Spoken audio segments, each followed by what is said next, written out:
So the reason why we did this paddle real quick is because the Filth is an elongated paddle, and this is a hybrid shaped paddle. So it's a little bit shorter, a little bit wider, a little bit bigger of a sweet spot, also 16 millimeters. It's going to have a lower swing weight, and it's a little bit faster in the hand. Hi, I'm Crystal Brown, and we caught up with Doug Sapusek, who's the founder and owner of Bread and Butter Pickleball Paddles. He shares the most recent USA Pickleball approved paddle he just dropped called the Filth. He gives us a sneak peek into the newest paddle coming soon called the Loco, and what he plans to bring to the market in 2024. You won't want to miss this episode. Now to the show. Welcome to Simply Pickleball, the podcast, where we discuss all things pickleball, the fastest growing sport in America and around the world. We are interviewing the founders, industry leaders, athletes, lovers of the sport that are driving this spectacular growth. If you love pickleball as much as we do, listen in. Okay, awesome. Well, thank you so much, Doug Sapusek, for joining today. I'm really excited to get into Bread and Butter. It's been a paddle company that I'm super excited about, and it's real obvious. What I think a lot of the listeners want to hear, what I want to dig into a little more, is about all the paddles that you've created and the design, and more interestingly, the brand. That can you have a really high functioning, powerful paddle out there that also has a cool, sexy, awesome design? So that's what I want to dig into today. Before we get too much into paddles, can you just give me a little bit of a background? I know you were in the Marine Corps, and that's a long time ago, but where did you start on this path of being interested in brand? Because that seems to be a thread in a lot of the businesses that you've been a part of. Yeah. No, well, first of all, thanks for having me on. And it's a good way to end the week. You knock something like this out, and then it's like, all right, I'm going to start my weekend early. I'm super excited. This is the best part of my week. I joke that I'm going to take the rest of the day off, but you have all this lighting going on, but our offices are also our studio where we shoot all of our paddles.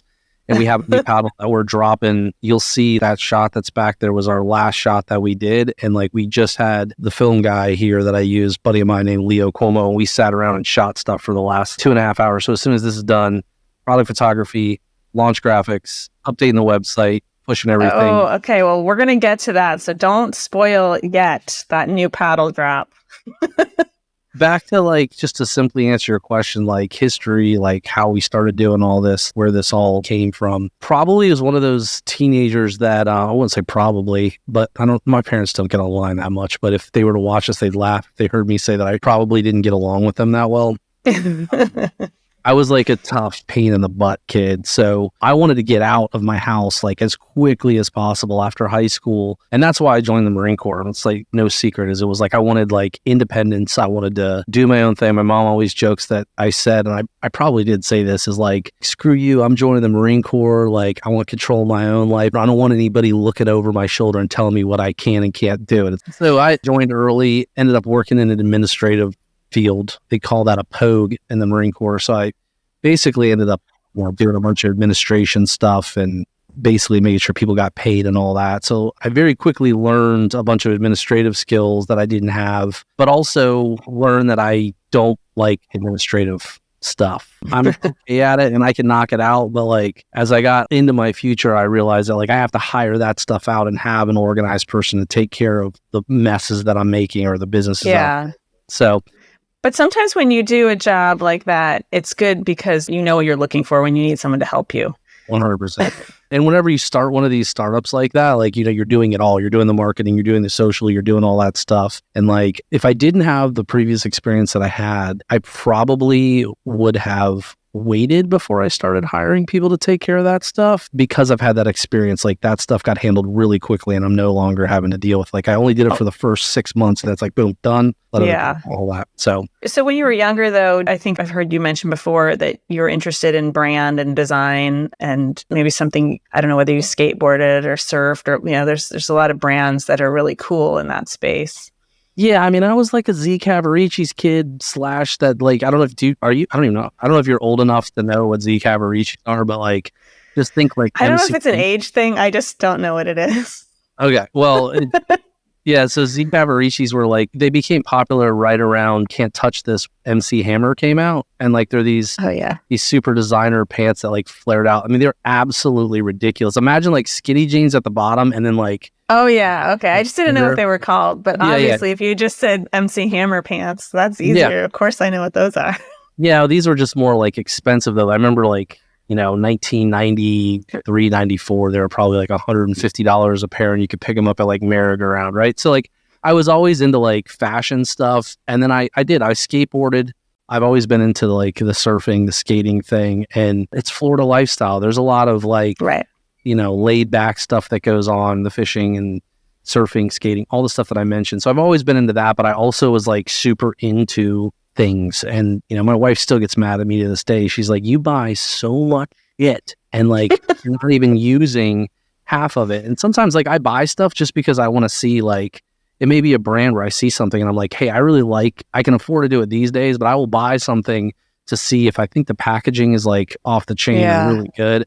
I'll buy it because like I'm constantly trying to like see what the customer experience is from other people, because like, and I haven't been bashful about this before, but like I didn't go to college. So like I'm very much like a learn by seeing and learn by doing. And so for me, seeing an image is like, hey, that looks cool, but like, is it really cool? And how does it make me feel when I buy this thing? Right. So, well, for a whole nother episode, we could talk about my perspective on college, but because I have 2 kids in college and I'm always wondering, what is the value of college? So that thread of brand you've kind of brought forward, and I don't want to get too far ahead of ourselves, but what was very compelling about Bread and Butter is that it stood out. I mean, the very first time that I saw your paddle, my partner was wearing a Grateful Dead shirt, and someone had one of your Grateful Dead inspired paddles, and they were like, hey, and it was like a total bonding moment on the pickleball court. And then a friend of mine from New York was like, oh my God, my favorite paddle, I've been trying all these paddles, is the Bread and Butter. I think it was the Drip at the time. So I think what I'm interested in is, when did you first think like, okay, clearly your whole life you've been interested in brand and packaging, and which I think is super important. I mean, I'm an entrepreneur. I think delighting the customer is more than half the battle.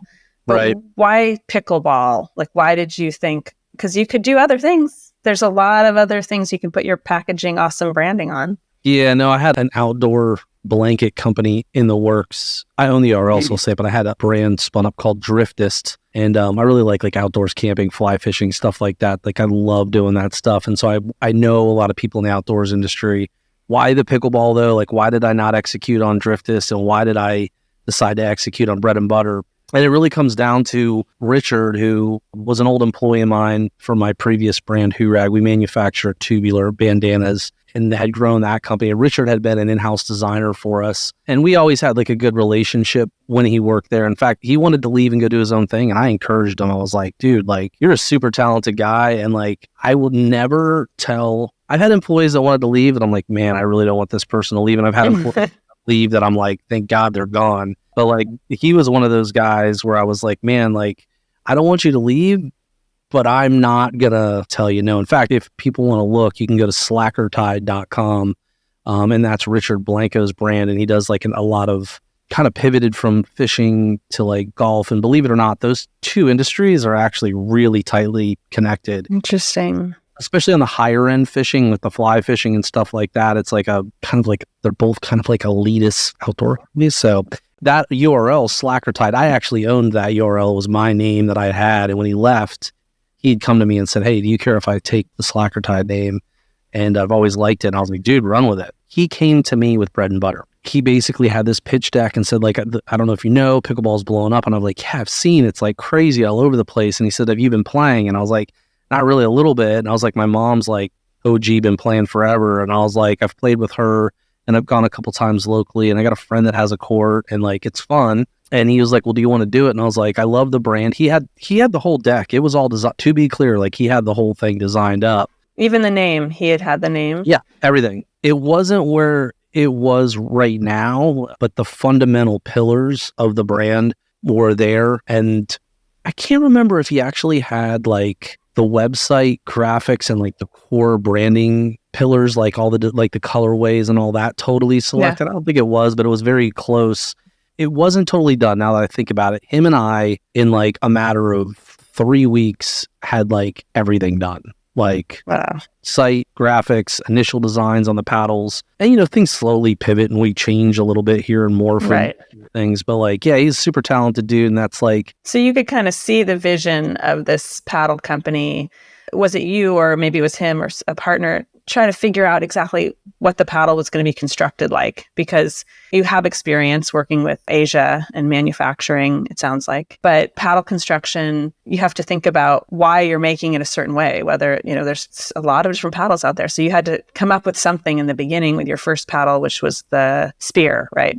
Yeah, spear and the drip. Those are the two initial paddles we came up with. Those are traditional sandwich-shaped paddles that use a polypropylene hex core, simple construction, T700 on one side, UV printed with graphics, edge guard around, not a true unibody paddle, so it is weak at the throat of the paddle. And if somebody doesn't know, when I say throat, I'm basically referring to like right here. So what happens is if it's not a unibody paddle, basically if you were to pull away this edge guard, this is a unibody paddle, but if you were to pull away this edge guard, and you were to look at the profile of the paddle, you would see exposed polymer. And that basically is it. So they just cut a shape, put T700 and wrap everything through an edge guard. But what happens is you're really relying on polypropylene core in this area. And it's just physics. The thinner something gets, it's a break point. And that's been like the tried and true for a long time. But to answer your question, like, how did we figure out, like, how do you go from not knowing anything about a pickleball paddle to how do you figure out that there's that? So the deal is it's just being freaking relentless. It's literally when I decided that I was going to do this and I knew that I was going to wrap up a bunch of my cash into this thing, like there is no, this won't work. Like it is going to work and we're going to power through this and win at all costs. So when we started doing this, I joke at one point I had added up how many hours I've had. We're coming up on 1 year since Richard and I fist bumped and said, hey, let's do this shit. From a year, I kind of added up everything, and I've got I want to say that I added it up and it was over 5,500 hours of reading, watching, stalking. I mean, my wife, literally, she'll come to bed at night and she'll be now she's getting a little more annoyed with it. In the beginning, she was cool. It's are we really watching pickleball again tonight? And I'm every YouTuber, every paddle reviewer, I was on digging deep on the internet to find out what this was. So yeah. Hey, I'm right there with you. So, and that's what we watch going to bed, sadly. Yep. Usually live pickleball playing, but then it got into everything else. But still, you have to make some decisions, right? You can be relentless and learn it, but you have to make a decision. A gearbox paddle is a very different paddle than maybe the Legacy. And for different players, they both work. So you had to go in one direction and make a decision. Sure. You brought up Gearbox, and I'll say this. If you want to talk about a company that is actually innovating in the space, is Gearbox. My hat's off to those guys. And I'm not one to be oh, we have the best company in the world. Everybody does their own little thing, but Gearbox is a perfect example of that guy that runs that thing. He's an engineer. He is a capital NERD. He's a nerd. He's all over it, and he's really good at what he does. And by the way, I live in San Francisco. And most of these companies that come out of here, they're all started by nerds, and it's great. They're the cool kids anyway.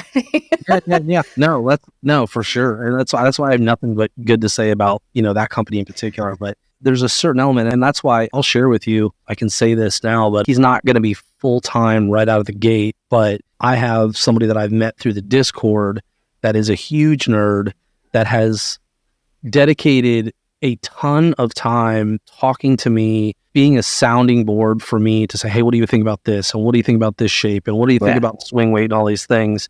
And knows, quite frankly, a lot more about the paddle manufacturing process than even I do by probably a good 20, 30%. And I've just decided to bring him on as a consultant, and he's going to be taking over a lot of our development stuff and making sure that everything is, goes a little smoother so I can focus on marketing. Well, that's a good point. First of all, I've been around a lot of startups, a lot of entrepreneurs, done a lot of marketing, and not to pat myself on the back, but my point is just that often when you do have to do everything yourself, you have to study it and get really go deep. And so, but you must have seen kind of a hole in the market, right? There are a lot of paddles. It's not no one could find a paddle like pickleball with, but there must have been something where you think, I can bring a better spin to this. There's a lot of different types of players out there. Yeah, no, there is. And I will tell you that I would love to say that we saw a different spin early on and we latched onto that. And it was we've never second guessed it. And it's been perfect. And this is what we wanted. I will tell you that there has been times in the last probably 3 to 4 months where it came when we pivoted. So we had all these fun sandwich paddles, which was the idea is like, let's make this fun. Like, let's like have fun with it and keep it more lighthearted. The truth is that I didn't really know that much about the core pickleball players when we started this thing. Quite frankly, got nervous because I was like, man, these players that are out there are probably looking at our brand being like, bah, there's 652 paddle companies out there. And here's another one trying to like put cute graphics on a paddle. You know that when you show up to the courts and there's like good higher level rec players there, like none of them are playing with a paddle that has cute, like none. I had second guessed at one point, like, man, we even have like a backup logo for bread and butter that's very much cleaner, simpler, and it's like B&B pickleball. Like it's not even bread and butter, right? And like, right. Again, we designed that, and like we did do that in like week 3 of starting this whole thing, just in case we missed the mark with this thing. You know, we've thought about bringing it back, but the more that I get into this, I almost love the challenge of being like, you know what? No, we are going to have fun with this, and this is going to be a fun brand, and we're not going to be this monochromatic, super tough-looking company. We're going to make really good paddles, and people are going to talk about them, and they're going to love them. We can do that, but at the end of the day, you know, I've said before, like, for me to get out of bed, like, it's got to be fun. Yeah. If it's not fun marketing-wise, I'm not in. There's a lot of products that have been built out there, and the marketing doesn't work. They're great products. Either the CEO or the leader of entrepreneur, they don't really know enough to get the product out there. That could be for technology. That can be for, you know, direct to consumer. So that is really important. And I, in some ways, think as long as you can back it up and you can say, yeah, this is a paddle that people love. Sure. And you can bring good branding, and then you can bring good marketing. Clearly, you are an expert in branding and marketing. And how did you know? Like, look, I know that I have the experience. If I can get this good product, I'm going to be able to market it. How did you learn how to do that? And beyond that, you know, what did you do in the beginning to get it out there? So I will say that I come across as confident, and I am a confident person, but as a human, you always like second guess, like, man, is this actually going to work? And, you know, I remember like, I've always heard, what I don't know, you may know, do you know, what's the quote about how many businesses fail in their first 5 years? I don't know, it's like some crazy number, isn't it? I know. It's like over 90%, but I have a lot of thoughts about that too, about venture capital and blah, blah, blah. But most of them fail. Yeah. You hear, you know, when I was like young and starting these companies and doing things like, and I'll even go back to like when I started my first business, which was a graphic and web design, like boutique little agency. And I remember reading that stat and being like, oh, I got like little kids. Like I'm laterally moving from like one industry to another. And like, I'm going to roll the dice and hopefully be able to make 6 figures a year being a web designer. Like this is crazy. And I was scared, and I did it, and it worked. Back in the forum days, I had like a successful forum, a PHPB forum, and like that was a success and sold shares in that. Then Hoorag came along, and then it's like, I'll share with you the insecurities. Like when I started this, I'm like, damn, if like 90% of businesses fail in the first 5 years, like is bread and butter my first? Like is this gonna be the one? No, it's not. Well, it's very clear now that it's not, and the anxiety is starting to descend a little bit, and I'm getting a little bit more comfortable. But back to the insecurities thing, and to answer your question more directly, is like I had a lot of experience and I had a lot of successes. And the more that happens, the more you end up, I believe, seeing something and saying, hey, I've made a lot of calls in the past and said, I know this is going to work, whether it's a specific product with a brand. Like we've added products in the past and they always work. We've had very few products that we've added to like brands that didn't work at some level. So like when I saw this whole thing, I was like, there's a good opportunity. I will share this. When I started this one, I had to ask myself, I was sitting in my backyard underneath my tiki, drinking a beer. And I remember talking out loud to myself, which always makes me feel kind of crazy. And I sat there, I was looking at my phone, I put it down, I took a deep breath, and I was like, do you have this in you? That's a great moment. I mean, the thing is, Doug, I think, you know, again, I've been an entrepreneur. I've worked in startups. I had my own company, and you got to really believe it to get started. And then sort of the more businesses you've done in your life, the more it's almost like you become jaded. You know, if you're 21 in college and you're like, I'm going to start a business, you don't know what you don't know. And at this stage in your career, you also know, and you've seen probably friends and other businesses where you're like, okay, like all your energy goes into this thing until it starts to really work. So let's talk about that. When you launched, what did you do? Because if it's only been a year, people heard about you pretty quickly and you got a lot of paddles sold. So what happened? Yeah, so I think it's a culmination of things. I mean, I've always told people like, hey, like I know I've been running pay-per-click campaigns or been involved in pay-per-click campaigns for a long time. So it's not an unfamiliar territory with me. And like, if you tell like a person that doesn't know about pay-per-click for the first time, like, hey, you're just starting out and you're making no money. In fact, you're bleeding cash and we want you to spend like 5 G's a month and we want you to run this thing and see how it works. Like, it's very scary, right? It's scary for me when we did this thing. And I've always said like, hey, like that pay-per-click stuff is really important. But I've also had people say, hey, like if I was to figure out the pay-per-click thing, do you think we win? And it's like, maybe, but there's way more to it than that. There's also the social side of it. There's the customer service side and the social, we're in that phase right now with social where it's like freaking me out. Like my phone's not on, which is really nice right now. But like I still right now am managing most of our social stuff, meaning DMs, all of that. And I don't want to like publicly say that I hate it because I don't. I like those relationships, but it is. Well, it's time consuming.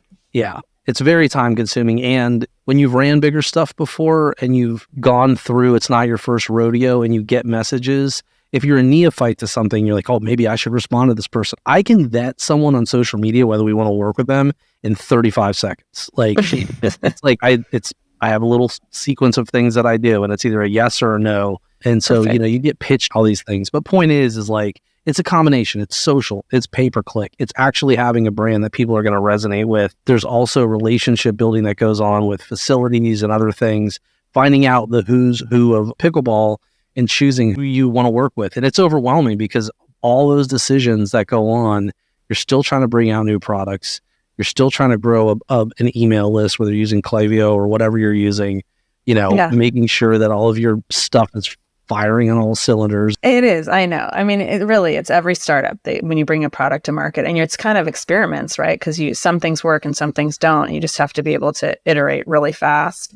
So when you launched with the spear and the drip, how did sales go? We were 150 to 200% month over month, January, February, March, April. Amazing. And so I was like, here's the thing is I think a lot of people would look at what our growth was and be like, man, this is going, it's going to go. And like, I'm one of those people that's like, if I get a fire started, I am going to like dump diesel on that freaking thing. Let's go. So basically, I had seen the sales go, but I also, by that time, again, not knowing the whole landscape and not understanding thermoforming and all the other stuff, I quickly realized after befriending people in the industry that like, if we wanted to be like a real paddle company, meaning a paddle that people were like, this is my weapon, like this is what I play with, I realized that we had to do something a little more. So I really quickly like pivoted and we designed the Filth. As of right now, been like our hero paddle, and we spent a lot of time sampling, tweaking that thing, testing it. I mean, I'll share with you, but like I remember the day that it got USAPA approved. I was at a local pickleball courts. They had a tournament there. We had a booth set up. I think this is why I got emotional, is because everybody's coming in. They're looking at the spear and the drips, and you could tell the newbies were like, I love these. These are so cute, blah, blah, blah. Yeah. And like all the like hardos that are coming over with like all black everything and big bags and like looking like they're going on pickleball tour, they're all showing up and like they look at the paddles and they're like, yep, nope, nope. And then we had 5 filths at the end of the table, and one of them was cut in half so we could explain thermoforming to people. Oh, that's awesome. That's a great idea. Yeah, and we put those out, I think, on like the second day that we were at the tournament, or maybe it was the end of the first. And all of a sudden, the hardos were walking by and they're like, well, what's that? And I'm like, oh, that's our newest paddle. It's a Filth. It's thermoformed. Can I go hit that real quick? And I was like, yeah, sure. They come back and also their interest. So I was like, man, we have got to get this paddle launched. And I was waiting that weekend for USAPA approval, and I had rushed it through approval. So I was like on pins and needles waiting. And while I was standing there talking to a bunch of people, I got the email, Filth approved from the USAPA. And like, I teared up. Like, I was like, this is it. Like, we were about to do this. I knew we could launch. We put it on pre-order the following, I think, like Tuesday or Wednesday. And like, sales just I mean, it like took off. So it's fun. That's amazing. These are milestones in businesses. And so when you've gotten there, and also, that done is better than perfect, that gets you going. But when you're talking about, like you said, like there's different ranges of rec players and amateur players. And so when that you're like, okay, we're going to start with this one paddle, but that you can now reach a whole nother segment that's going to take you very seriously. Of course, that feels amazing. I'm curious about that because how do you quantify the market in the sense that there's probably a lot more rec players that are just out there having fun than there are maybe those like amateurs playing tournaments. Like, you've got like the pros and then you've got these like hardcore. And then aren't there more people that are just going to pick up a random paddle? I mean, I don't know how you segment that, right? Because who you go after, right? Devin, my son, works for me. My daughter works for me as well. Yes, I wanted to get into your family business in a minute. Yeah, but Devin had come to me with something I'll share with you. We have like customers blowing us up about bringing a pickleball bag on. Over the last 3 days, and I've been working on this for a couple weeks, but I've been establishing relationships. I'll come back to like levels of players and how many in market share. Don't worry. But Devin had come to me and brought up something about this pickleball bag that we're working on. And we have a bag that we're going to launch like relatively quickly, like probably in the next 100 days, maybe 120. But we hired on this guy that his entire job is to design pickleball bag, or not pickleball bags, but bags in general. And he's been really big in like the backpacking and like hunting industry. And then find like anywhere from $800 bags all the way down to like $200 bags. But he does not design and produce like cheap bags. It's all super like exclusive stuff. And, Devin had come to me, it was either that or another paddle, but he came to me and he was like basically pickleball paddle nerd talk, like Discord, like Chris Olsen at the pickleball. So like that level of like, well, what about this and this and that? And I told Devin, I was like, don't drown in the noise of that, whatever the conversation was. Like, I know that this is a big deal, but also think about how many people do not give a damn about what we're talking about right now. There's a lot. And so it's very easy when you're trying to be a company that is looked at as innovating to an extent, but also when you get wrapped up in trying to work and cater to those people, the next thing you know is that all the other stuff just doesn't seem important. And we are trying to walk a fine line because I think, to your point, there are a lot more people that love this game and play this game that never tune into the PPA, the MLP, the pro scene. I know a guy locally that's like a 5-0 player. And if he's not 5-0, he's like really close. And I mean, he's playing 7 days a week, plays anywhere from 3 to 5 hours a day. I'm not even sure. My hero. I don't even know if he has a job. I think he's unemployed. But anyway, he's probably watching this and being like, I have a job, Doug. But anyway, I just don't know. I don't know how he executes. But my point is that he has said to me before, he's like, I don't watch pro pickleball. Like, it's super boring. So, I think there's a lot of people. Now, he cares about a good paddle, but he's also like, I've listed paddles and been like, hey, did you see this paddle? And he's like, I didn't even know that was out. Like, he doesn't care. He has his stick. He plays the filth. He's cool with it. He's working on his skills. Ben Johns could like literally go grab a wooden paddle and just spank people. Right. I mean, I think it's interesting, which is a good question we could follow up with is, does it really matter? But I think because there are so many different types of players, you do, which is actually really works to your benefit. Because I mean, I have friends that I play with that maybe have a recess paddle with a pretty flower on it, paid $250. They're thrilled. They're like, look at my beautiful thing that I have. And they're not great players. They have fun every time they get out. They don't care. They're like, it looks good in my bag. And there's probably a lot of people like that. And you're talking about a global market. On the other hand, there's people who take it very seriously and they want the Ben Johns name on their paddle, or they want to believe that they're going to play like Ben Johns. To your point, he probably could use anything. But I asked this of a different paddle manufacturer, does it matter?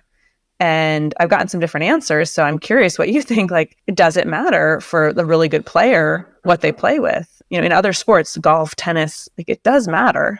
No, it totally matters. I guess the best way to say it is I think there's like this arc of like the better the paddle is, the better that your play can be. But there is this certain plateau of like diminishing returns to where like the paddle's going to carry you so far. Let's say you're like a 2.5 or a 3.0 paddle and you're hitting a regular sandwich paddle. We'll use mine so I don't like talk about a recess paddle because our drips are basically a recess paddle. Somebody could start with a drip and be like a 2.5 or a 3.0, have a long way to go skill set wise, and see a really big jump in confidence, putting away shots, more power, have way more spin on the ball. I mean, the spin difference between T700 UV printed graphics, cute little flowers, skull with pickleball, and it's that paddle does not have any spin. I'll give you numbers. If people are watching this and you want to see like RPM numbers on paddles and you like nerd out about that stuff, check out John Q on YouTube. Really good dude. One of my favorite. Yeah, I'll link to him. Yeah, he's great. But John Q had tested our initial drip paddles, and like, I don't have it in front of me, but we'll like spitball numbers just to give you like an example. But the original drip paddles, I want to say were like maybe 1,100 or 1,200 RPMs on his spin tests. And then we gave him the filth, and I think we're like upwards of like 1850, 1840, 1890. Like, it's a huge difference. Yeah. With RPMs. So like the paddle can advance you to lower levels really fast. But then at some point, like if you're not drilling and you're not playing against better players and like leveling up your game, then like you could have the best paddle and it's not going to matter. Right, exactly. But so that's a good question. When you made the filth, it's still kind of cool looking. It's not, you didn't take away your design. It has your cool design. And I guess that's sort of a question is, do you think that it's okay to still bring your branding and put it on a paddle that's more serious or for more serious players? Like, is that attractive to them? Because I have my own opinion. I'm into branding. I'm into design. I like it a lot, but ultimately I want to play well. And so do you think that you can do both? Yeah, I think you can. You know, we're testing something our latest came out with. We went like ham on the packaging, and like it ships with like a free bottle of hot sauce to the first 1,000 people. It's like the name of the paddle's the Loco, and we're shipping a Loco bottle of hot sauce with it. And the box is tricked out. The tissue paper is crazy. We've got like cool shirts to back it up if people want to buy it. And like, but with this paddle, we actually went a little more simple on the paddle. And we did that because probably of me trying to test the market a little bit to say, hey, to these like paddle nerds, will they take it a little bit more seriously if the paddle's not all crazy looking? And, you know, I put it out there on Discord and had it in our little thing. If you go to Pickleball Studios Discord, there's a bread and butter thread on there where we can like talk to other paddle nerds. And we had a couple of people that wrote like, you guys were known for like crazy paddles, and this new one, I've got to admit, it's looking pretty basic. And it's like, but so, I mean, that's a good question. You know, like I certainly saw your paddle first because of the design. I mean, that was where it was noticeable, but then I heard about it being a great paddle. I mentioned that. So with the Loco, what were the changes you made between the filth and the Loco besides maybe the design? the only thing we did is like on the infield of the actual sweet spot, you know, the filth has got our basically our lockup for our main logo, which is that like ampersand with like the drip on it, which a lot of people don't know this, but if you look close, we took the ampersand and like quadrupled up the lines and like made this like wavy kind of trippy pattern to it. And that ate up a lot of the face, but we specifically did it really thin so that people wouldn't be like, oh, I'm going to lose spin if there's too much ink output on the, paddle face. So the difference with the Loco is that we kind of like gave the paddle like its own bread and butter logo, which is like this lightning bolt logo that I love. It's super cool. I should be wearing that shirt right now. Yeah, I love that. I can show, I don't know if the camera will. Anyway, it's just, and just an overall, the paddle, like it still has graphics on the paddle, but it's like not multiplied up. I mean, we had a version of this that had like lightning bolts all over it and yellow, and like I saw it and I was like, oh my gosh, I love this thing. So it was like, and here's the thing is like, we'll probably do like a limited release of that and like take the paddle and do like a complete yellow edge guard and yellow handle on it and just make it like ridiculous. But also, that's the challenge with this stuff is when you're selling consumer goods, you also are like, okay, we want to sell to like as many people as we can. I think you shouldn't go too far. This is my opinion, not that you care, but I love that limited edition idea just because, you think about certain cities where pickleball's blowing up, like you've got Manhattan, it's on fire, right? LA, there's just not enough courts anywhere. Those demographics, like they care about that. And so as long as they know this paddle is going to perform the same way, I think there is still, again, my opinion, you'd have to test the marketing, but like different than golf, where I was actually having this debate with my boyfriend. I was like, okay, there's no cool golf bags. He's like, oh, yes, there is. Mine has red piping. And I was like, no, it's totally dorky. And no one's ever gone out on a limb with golf anything, really. It's just so traditional. Fine, that's a different sport. Right. But pickleball, I think there is the opportunity, and the fan base is different, even at a PPA tournament. And the players that play rec, like, I think people do like to have a little flair. I just think it's a different market. It is. I think that it's, look, if I laid awake at night and was like constantly like, I want to build a paddle that like everybody is going to like, and it's going to, just be this broadcasted thing, I would have made us look like Yola or Selkirk or whatever. Yeah. You know what I mean? Like, that's like super safe, build a giant pickleball company brand. Like, that's the way you go. I knew when we did this, that doesn't mean that B&B can't be a player in it and be a big or bigger company. But also, I'll tell you right now, like, if I am very good at taking something from like probably like zero to like $5 or $6 million a year. After that, like, I become a bad founder. And what I mean by that is, like, the second that like C-suite people are needed, like, bro, check me out. Like, I don't want to sit in those meetings. I don't care what John over Zoom is telling me about numbers when I believe in a marketing initiative. Like, it doesn't mean that I don't listen to people. I listen to a lot of people, but like, you get into those meetings and look, I've been in them before, and like, I want out. You've decided to bring on your family. We talked about that a little bit. So it's still kind of, you're not in that phase yet. What do you hope happens? I mean, you still have a lot of products you want to develop and come out with. How many paddles do you think you're going to, like I said, we mentioned a couple other paddle companies that come out with cute designs all the time. You could do that, but what do you want to do? Yeah. A lot of times people refer to CEOs as like visionaries, especially if you're like into the whole EOS entrepreneurial operating system thing and having a visionary and an integrator and all these different things. And like, I read the books, I get it. We're actually implementing some of that here, but like a very diluted version of it because there's like, it's so legalistic that I'm like we're small enough. We do not need an L10 meeting for all of our departments, like every single Tuesday and Wednesday, like not need it. But like, I like organization, and I know that it's key to keeping us on track, and it's going to help us grow and do these things. But like, at the end of the day, like, as we build and we do this thing, what do I want to happen? Like, I'm probably weird in the sense that like, I kind of want to take one day at a time. And what do they say? They say that if you're depressed, you're living in the past and ruminating on things that have happened. But if you have anxiety, you're living in the future. And I will tell you that I am not a depressed person. I am more of an anxious person. And so I tend to try to make plans for the future and ruminate on those things. And the one thing that I refuse to ruminate on about the future when it comes to this corporation or any corporation that I run into, like EOS, for example, you got a 1 year plan, a 5 year, a 3 year plan, a 5 year, and a 10 year plan. I'm not trying to plan this shit out 10 years in advance. Right. I'm not even doing it at 5 years, because in 1 year we pivoted from sandwich paddles to thermoform paddles, and we're now looked at as like a brand that has a competitive paddle.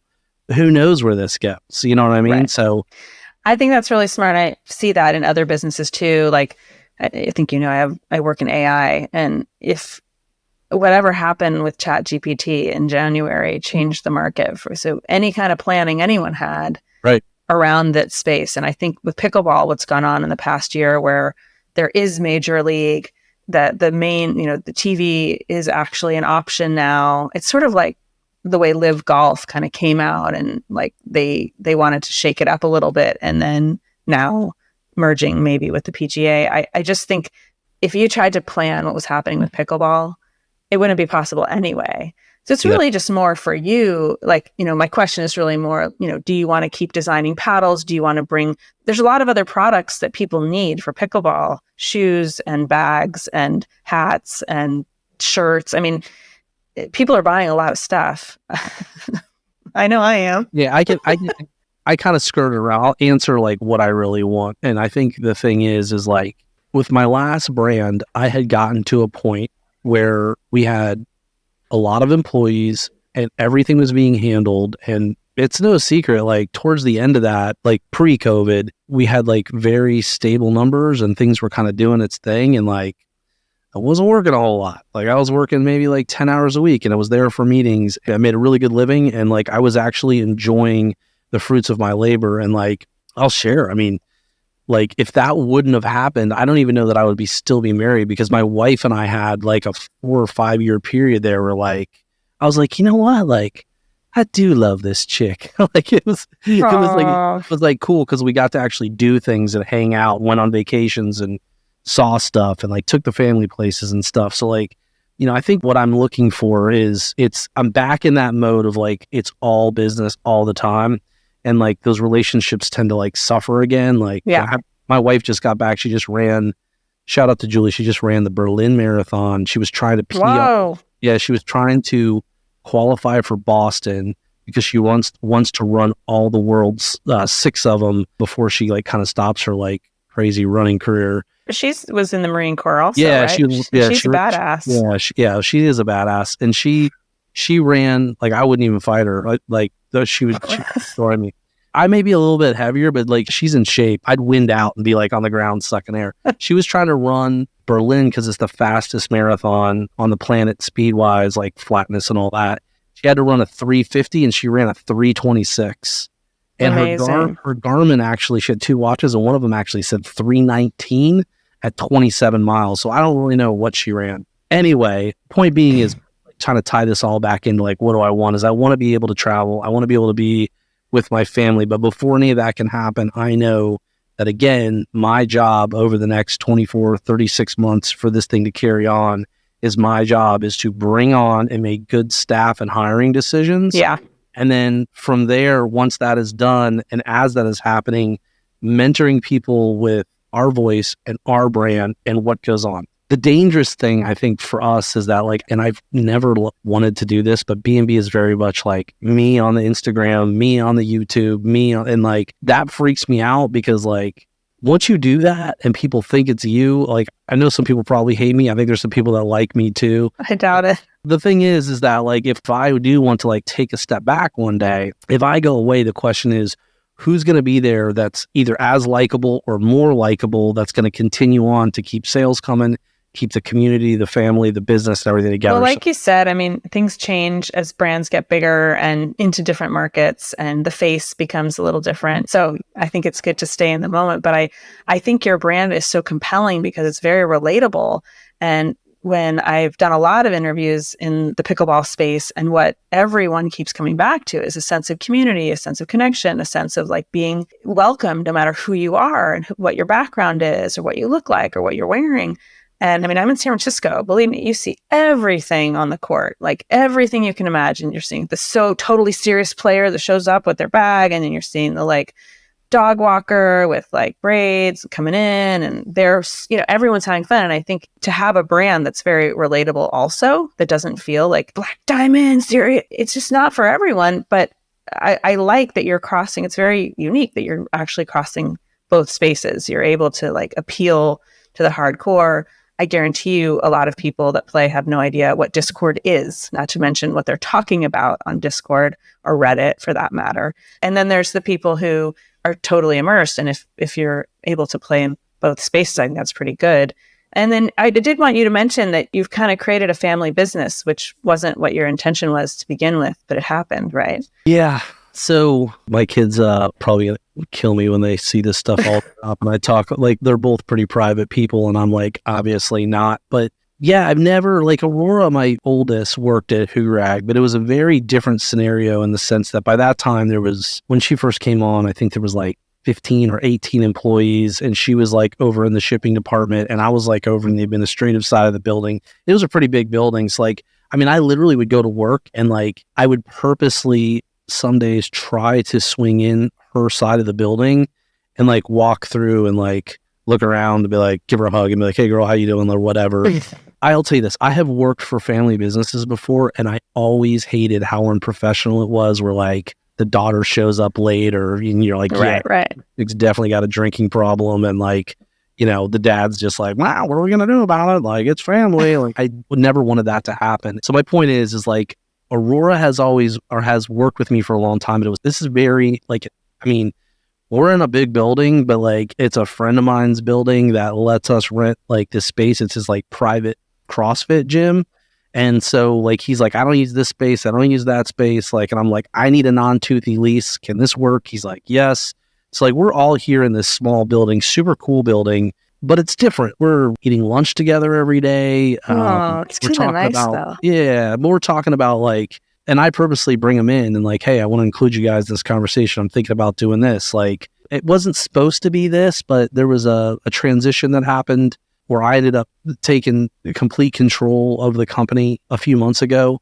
And when that happened, I still had the idea that I wanted to grow this thing like from a 0 to 36 month get it acquired deal. But when that happened and I gained total control and I had 2 kids that were 22 and 21 years old that I had like sat at the dinner table for the past 10 years and told them that if you ever come to me and ask for a college degree that doesn't involve, being a doctor, engineer, attorney, or architect, I'm going to tell you to pound sand because every other degree is dumb. Like I like literally pounded that in their hand, and I know I may catch some flack for that on this, but like that was my take on it now. And I will tell you, I've changed my mindset on that a little bit in the sense that not everybody's an entrepreneur. Not everybody can like navigate life and live well without a degree, right? But I had 2 kids that had listened to that from me for so many years. They were both in positions where I wouldn't say that they were lost, but I will say that they were semi-lost. So I think at that age, I mean, I also have kids that age and I know a lot. I think a lot of people feel lost and some admit it and some don't. It's sort of like, what world's scary? There's a lot of stuff going on. Like, what am I supposed to do now? Yeah, no. And so I saw that going on, and it was basically like, I walked into my son's, Devin still lives at our place, and I had walked in and I was like, listen, I think that I can teach you a bunch of things. And he had actually attempted to do his own little startup thing, which I won't get into, but still a pretty good idea. Just it needed it was a very hard first business to get into. And I would love to talk about it because it's such a good idea. It's like, but it was just very hard. And I was like, listen, this is something that you hold. This is like one of those nuggets that you put in your little book and like you come back to, but like you don't know how to run a business yet. And like, I think if you come work with me, I can teach you things. So that happened. Devin onboarded. So I think I still owe him like a pretty decent chunk of cash because I promised him, I was like, look, you're living in my house. I was making him pay rent at the time, and I was paying all his auto insurance, and so he was paying his own stuff. And so I said, if you come work for me, I can't afford to pay you a paycheck, but I'm also like, don't want you working at the restaurant anymore. You're going to come in and work for me and you're not getting paid shit. But I promise you that once this gets going, I will make it up to you. So he's been on payroll for a few months now. It's amazing. I mean, but that really is the entrepreneurial path. I mean, I had a startup. I didn't pay myself for 2 years. It's torture. I mean, so you're really showing him the real ropes. When you did that and when you weren't getting paid for those 2 years, like, I can only hear your take on this. Did it drive you like mad? I think I was really committed, just like you, like you kind of have to know you're onto the right track. And I had like a timeline where I was like, this is how long before it's dangerous because I have kids and I have a family and I'm a single mom. Like, I got to make sure. But so I tried to focus more on the business than that. But I think people take for granted how hard it is for entrepreneurs when they put everything on the line because they see a success story or a failure story and they're like, oh, well, either like, well, who cares if they paid themselves? Look how much they have now. Or, well, maybe they shouldn't have gone down the path of building a widget that no one wanted to buy. It's easy to make an opinion, but when you're in it, I think as an entrepreneur, I think I've heard you say you hate that word, but too bad. I was years ago. I call myself a startup guy.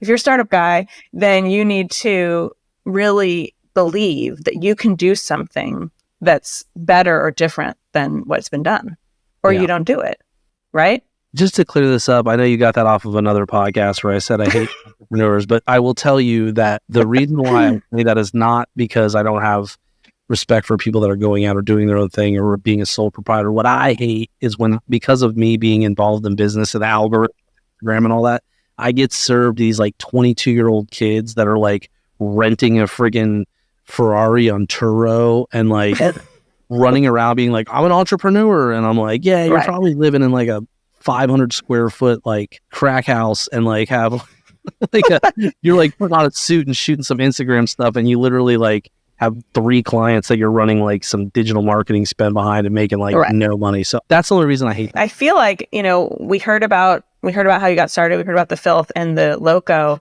And are there any other products that are coming out soon? You mentioned a bag, and can people order the bag already? And I hope that everyone will subscribe to this podcast so they can hear and they can see, and I'll share everything. But also I'll link all the products in the show notes. We've just done stuff that's like on the near horizon. And I will, let me say this too, is we've caught some flack where people are like, how long is it going to take you to like come out with a bag? Da, da, da, da. My thing is like, I've got in this office alone probably 20 garbage pickleball bags that have been shipped from overseas manufacturers that I could slap my logo on, and like most people would be okay with it, right? But like my thing is I like nice stuff, and like I want a bag that when I am not playing pickleball that I can like know that's going to last me 5, 6, 7. I have bags that are like 8 years old, like stuff that I've used forever. I have a camera bag that's $300. I love the thing. I mean, I travel with it. I put camera gear in it. It's felt lined. The zipper pulls on it are just like unbreakable. There's weatherproof. Like I know what can be done with some of this stuff. And my thing is like, I'm at a place in my life where like I've made inferior products and taken people's money for them in the past and known that, hey, this is a price point deal and they can't expect it to last forever, and they don't. And that's okay. But like, again, back to like differentiating and doing what I can do. Like we're working on a bag. I found this guy that has been designing like super expensive outdoor bags. I'm talking Thule, Camelback, Sitka.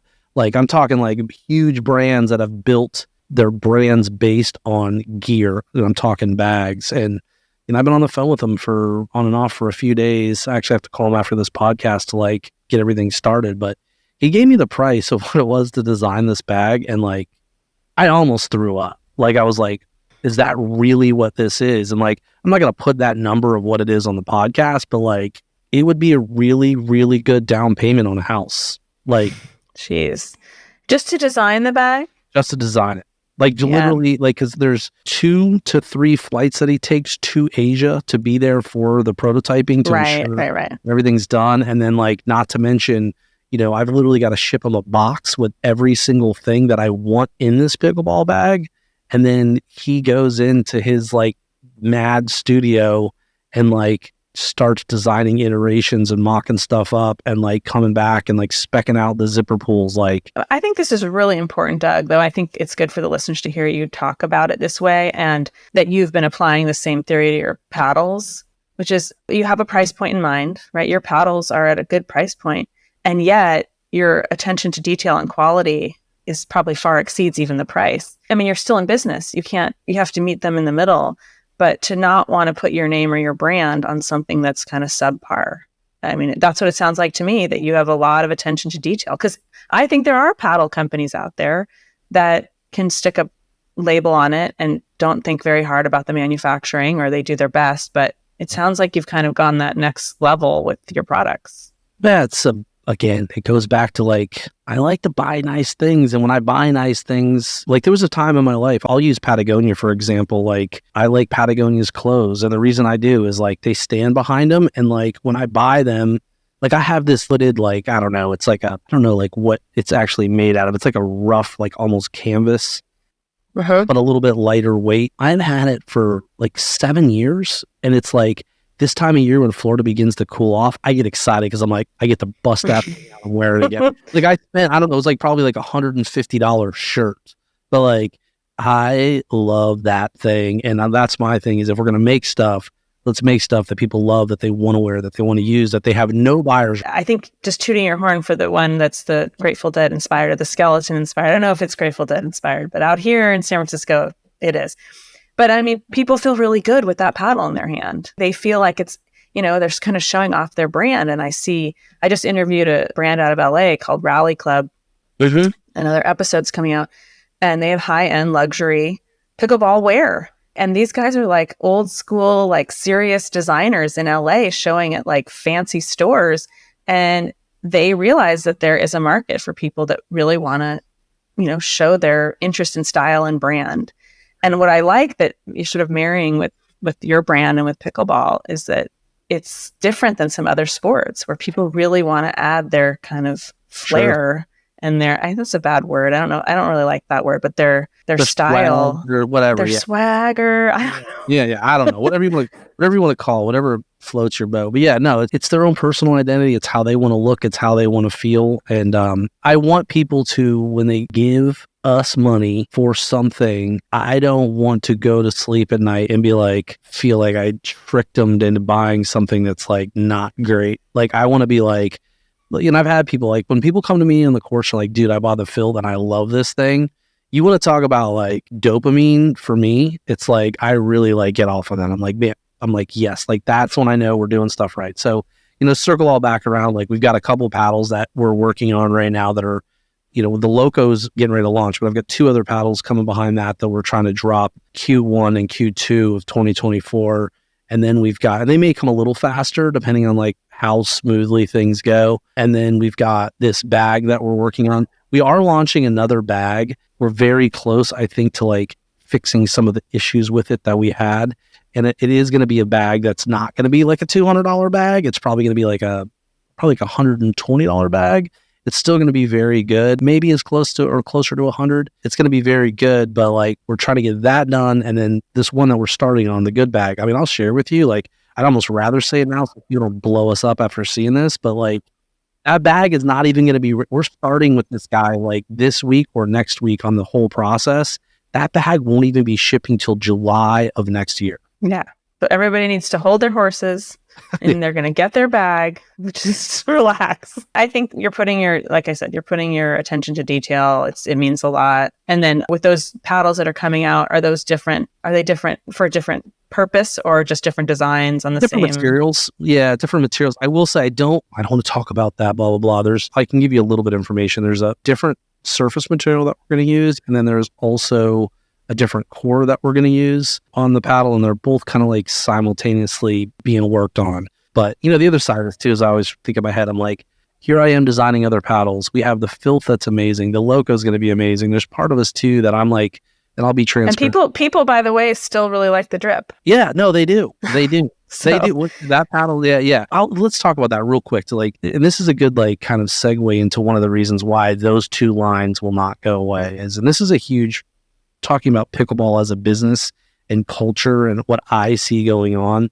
that kind of, I don't know if I'd say it irritates me because I don't want to offend people, but like it does kind of irritate me. So I guess I'll say it irritates me. But when I go play pickleball, like it's no secret, like I'm not a good pickleball player. And like when I go to the local courts, some of the players that are good in my area always like, Doug, come on and play with us. Let's hang out, play a game with us. And I'm always like, guys, like you don't want to play with me. And they're like, no, come on, come play with us. And I get on the court and we end up, they're like, yeah, no, we actually really don't want to play with you. You suck.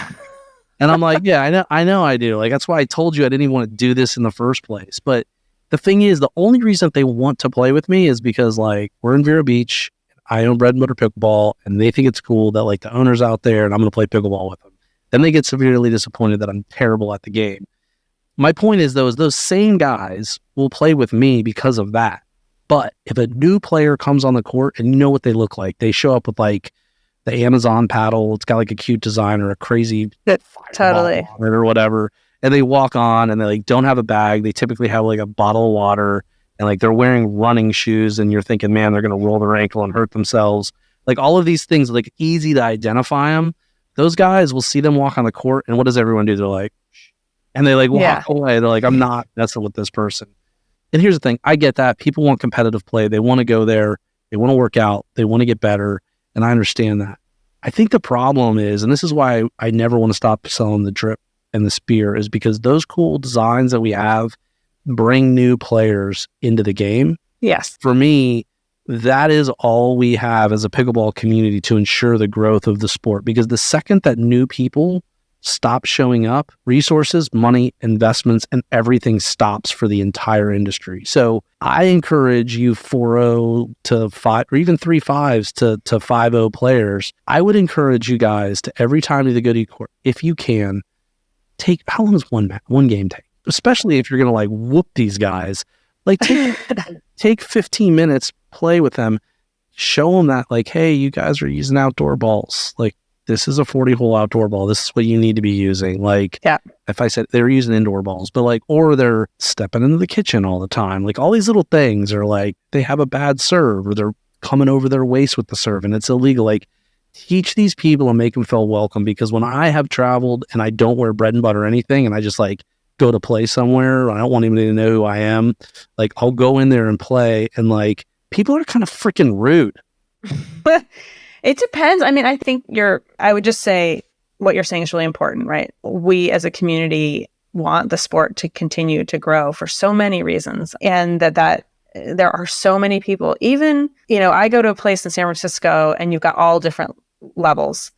There's always someone who's willing to say, just come play with us. And it's usually like some guy who's been there for years and loves the game, and he just wants to take people under their wing and teach them the ropes. Those people, those women, men exist. And I think you're right. It's super important. And then it's a big market. There are opportunities for people to go, their 4 or 5s, go play and just go at it for an hour. But I even see, dads and moms teaching their kids, and then the kids start getting better than they do. So I do think I agree with you. It sounds like, there's some good players in your area. But I remember when I first started playing and feeling like I didn't know what I was doing. And then I think I've been one of those people every once in a while where I've had to wait for 45 minutes to get on the court and someone's not great. And I'm like, oh man, like, come on, I just waited so long. But so this is a good reminder for me too, even though I'm not an excellent player either yet. But well, listen, Doug, this was awesome. I'm excited about Bread and Butter. I was really excited when we connected. Don't stop putting your amazing design and branding into awesome paddles and products, because I think that's what makes your brand unique and different and stand out, and why you are getting so much interest. So you're going to get those people saying what they want to say, but I think you really backing up your brand by bringing in the right people to your company. So congratulations. It's been great. I appreciate you taking the time. It's a good way to end Friday. We're going to get after the loco. But by the way, before I go, can I show this thing one more time? Please. So I'll just tell everybody. But so the reason why we did this paddle real quick is because the Filth is an elongated paddle, and this is a hybrid shaped paddle. So it's a little bit shorter, a little bit wider, a little bit bigger of a sweet spot, also 16 millimeters. It's going to have a lower swing weight, and it's a little bit faster in the hands. And this has been these hybrid shapes have been popular. A lot of people, it's some people like the elongated, some people like the hybrid. And we just wanted to basically have one of each of those so that people could choose with a lower swing weight or a higher swing weight. Probably not as much plow through on the ball on the Loco, so we're excited about it. And like I said, really shot a bunch of stuff. I got to go edit. Entrepreneur, doing everything. Well, I know that game. But no, that's awesome. I talked to another manufacturer that was just coming out with a hybrid, and I think that's smart, because there are players who are very specific about whether they prefer the elongated or looks bigger sweet spot. And I think as this technology keeps improving and players understanding of how's my game going to be different, or what's my personal game, how do I normally play and what does well for me. And a lot of the crossover tennis players who are just bangers needing to understand that they might need to learn how to dink or spin or do some things. And so they're going to be interested in the paddle. Yeah. And then, different than tennis, people would buy a lot of paddles. I mean, we've got a lot of paddles in my house that my boyfriend brings home. He's always trying to play. He's like, well, maybe this one. Have we shipped you anything yet? No, feel free. But we'll order you. We'll order something. Don't worry. No. You have to deal with an hour and 20 minutes. You get a free paddle. But I think people really, first of all, you almost have to have a backup paddle just in case, sure, someone shows up without one or something. I've seen a lot of people crack their paddles on purpose. They get so frustrated. So I think the market's only expanding, different than tennis, where you might have one for 12 years. So sure. Yeah. So anyway, I appreciate it. And I think what you're doing is super cool too. And thanks. Yeah, reach out, keep me posted of anything new. And like I said to everyone that's listening, subscribe, smash the buttons, all that stuff, because we want to keep up to date and keep you abreast of all the new paddles and also the new products coming out. And Bread and Butter, all the links will be in our show notes and around our site, because we love your stuff. Yeah, and so you guys know too, on Crystal's podcast, the YouTube link, whatever, if you're watching this, jump in there with questions and comments, and we're comment maniacs. We'll try to engage with you all as much as you can. I know someone's going to hear me say you're getting a free paddle, and they're going to ask for a free paddle, and the answer is no. Buy one. Crystal gets one, not We'll you. probably buy one anyway. Yeah, tell them they'd have to win a giveaway or something. Well, awesome, Doug. Enjoy the rest of your weekend, your Friday with your family. Tell them they're doing a great job too, because I know it's a company putting this together. It's not just you, but tell them all they're doing a great job. They're all helpful. We're doing it together. So awesome. Thank you. All right, thank you. Hey guys, thanks for listening to Simply Pickleball. We will be back very soon with great interviews, discussions, and more, all about pickleball. Don't forget to subscribe to our channels on YouTube, Twitter, Instagram, or any of your favorite podcasting outlets. Until next time, happy dinking.